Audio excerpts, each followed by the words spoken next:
There seems to be a pattern whenever Jesus would tell something true or heavy to his apostles, be it a concern or a reality they have to face or Jesus would need to face. Isa po sa marahil pa pwede nating example ay nung nangyari po sa ilang, sa disyerto, when Jesus felt the hunger or the weariness of the crowd. But the disciples responded, Jesus asked them to go home. No amount of salary can fill the hunger of these people. And today, this seems to be the same scenario. Hinaharap po sa kanila ni Jesus yung haharapin niyang pagbabastos ng mga kataasan sa Kanya, ang Kanyang pagpapakasakit, na siya ay ipapako sa krus at mamamatay. But we heard two of His disciples came and requested something to Jesus.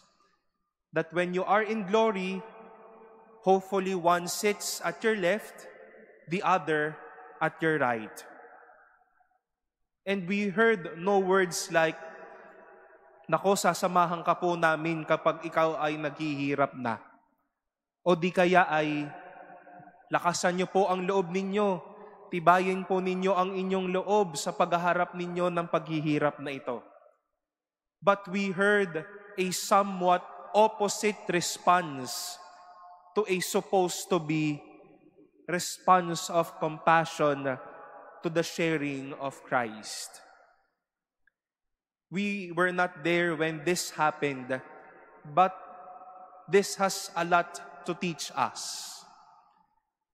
Once for many times, madami na din pong iniharap si Jesus sa atin na mga katotohanan tungkol sa ating sarili, sa mga nais niya pong gawin natin at sa mga hinaharap niya po sa atin sa buhay na ito. We ask the Lord, what shall I do then in this life?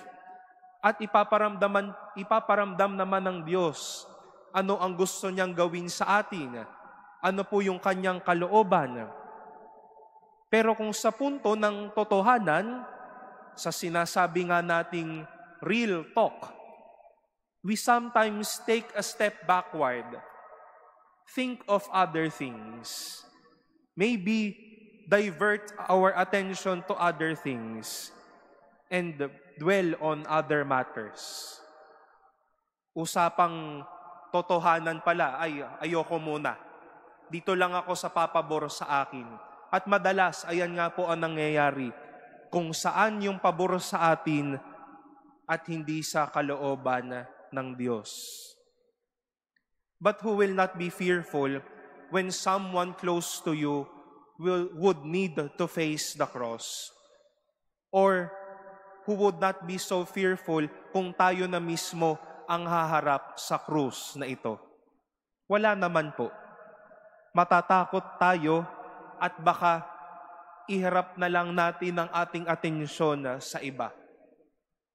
But our story today, my dear brothers and sisters, invites us to trust what God wills. Huwag po nating iwasan yung mga totoong bagay na inihaharap ng Diyos sa atin. Magtiwala at baka kapag ibang bagay ang hiniling natin, the cross might come doubly heavier.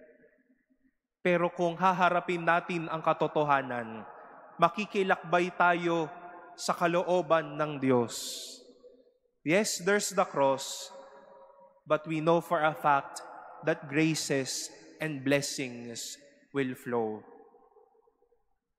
Jesus wishes to say a real talk to us. Let us give our heart and our trust to it. Wala namang pong ipahaharap o ihaharap si Jesus sa atin na krus na alam niyang hindi natin kayang pagtagumpayan. When Jesus faces us with truth and honesty, May we in our end respond with trust and in humility.